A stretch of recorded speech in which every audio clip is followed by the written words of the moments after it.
nous disons qu'à Tlemcen, nous sommes la première association d'association culturelle et la première aussi, on dit aussi que la première de formation médicale continue. Donc il y a eu toute une chronologie et que je vais détailler ici.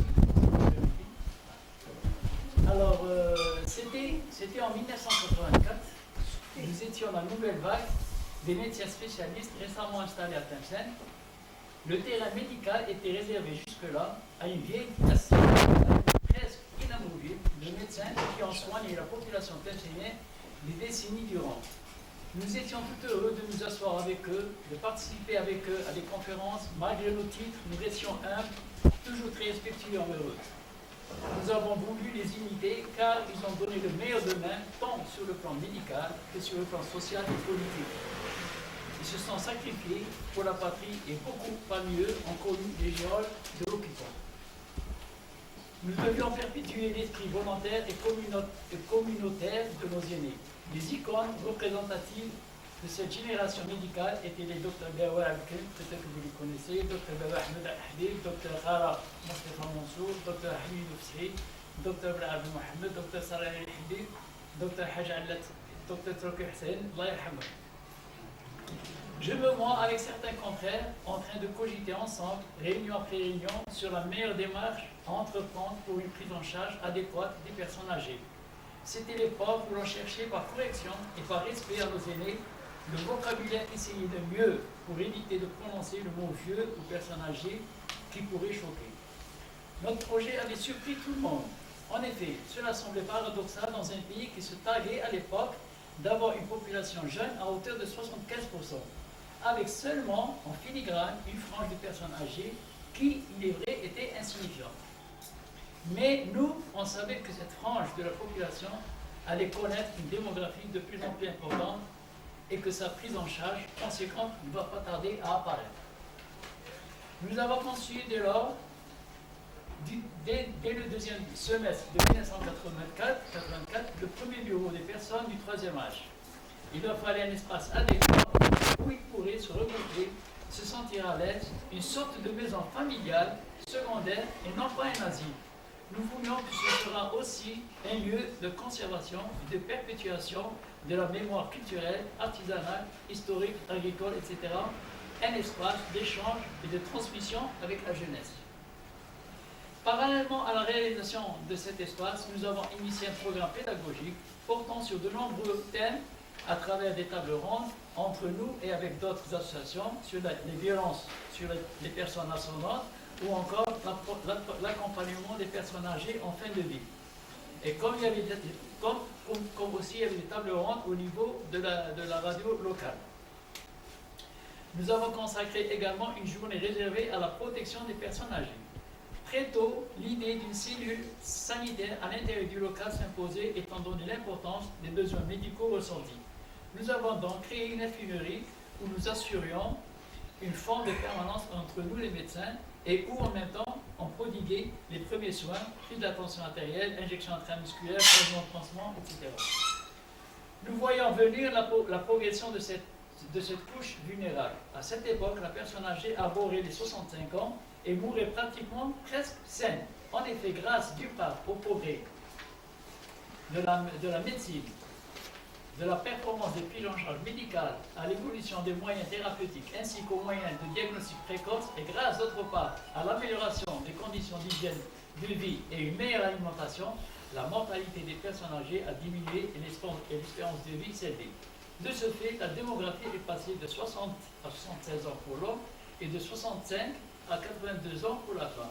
Si on avait applaudi à ces acquis, tôt le revers de la médaille allait se greffer, illustré par une multitude de pathologies concomitantes, chroniques, nécessitant une multithérapie au long cours avec la prise combinée de plusieurs médicaments et qui allait par interaction avoir des effets toxiques.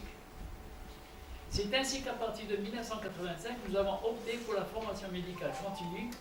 Nous avons compris à ce moment-là l'intérêt de compléter nos insuffisances médicales et thérapeutiques en matière de prise en charge des personnes âgées. Tant il est vrai que les études de médecine qui nous ont été dispensées ne comportait pas des vrais cours sur les pathologies de la personne âgée. Il s'agissait de cours de médecine générale, la personne âgée étant citée seulement parmi les personnes fragiles, à risque, comme la femme enceinte ou l'enfant. Jadis, la personne âgée était considérée comme un adulte et ne bénéficiait pas d'une prise en charge particulière, ce qui était expliqué par la mortalité précoce de cette personne.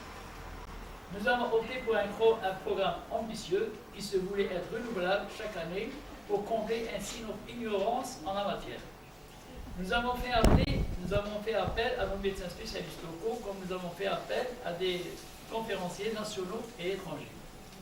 Nous avons assuré des années durant la formation médicale à raison de 2 conférences par mois, et nombreux sont les médecins qui en ont bénéficié, ce qui leur a permis une mise à niveau scientifique. Je pense que toutes les pathologies du 3e âge ont été abordées, 22 spécialités ont été enseignées et plus d'une centaine de conférences ont eu lieu. Nous sommes à la 18e année de formation. Tous les médecins, professeurs, locaux, nationaux ou étrangers sollicités pour dispenser des cours nous ont répondu favorablement, qu'ils en soient ici remerciés. À travers ces cours, nous avons senti que notre formation médicale de médecin généraliste contient beaucoup de lacunes. Nous sommes surpris par la somme de découvertes récentes sur la pathologie de la personne âgée et par l'approche thérapeutique tout à fait nouvelle. Parallèlement à cette formation médicale, nous avons assuré beaucoup d'activités qui s'inscrivaient dans la continuité de notre programme. Nous avons organisé des tables rondes entre nous médecins, comme au niveau de la radio locale toujours. Nous nous sommes déplacés à Oran, à Canastel, à Marigny, à Alger, répondant à l'appel d'autres associations du même genre. Vu l'importance de la fragilité de la personne âgée, il y a eu prise de conscience et une préoccupation internationale sur ce sujet, ce qui a poussé l'ONU à décréter, et ce depuis 1984, le 1er octobre de chaque année comme journée internationale de la personne âgée. Nous célébrons depuis la journée du 1er octobre chaque année. Demain, grâce aux efforts déployés par toutes les associations nationales du 3e âge, l'État algérien a décrété le 27 avril de chaque année comme une journée nationale. Nous nous sommes engagés à réaliser le premier congrès national de gériatrie qui a eu lieu le 27 avril 2013. Congrès qui a été réalisé en collaboration avec l'Université de Tlemcen. Depuis cette date, nous n'avons pas cessé de célébrer cette journée. Lors de ces congrès, des médecins, des imams, des sociologues, des hommes de droit, des anthropologues abordent tour à tour les aspects liés à la personne âgée selon leur spécialité, nous offrant ainsi un large éventail d'informations. Il y a eu également 6 grandes journées, dont celle de la journée d'oncologie digestive, de neurologie, où d'éminents spécialistes français ont assisté. Nous célébrons également chaque année la journée du diabétique. Notre militantisme envers la personne âgée nous a conduit à mener les actions suivantes. Alors, création d'une fédération des associations médicales de gériatrie qui regroupera l'ensemble des associations des wilayas.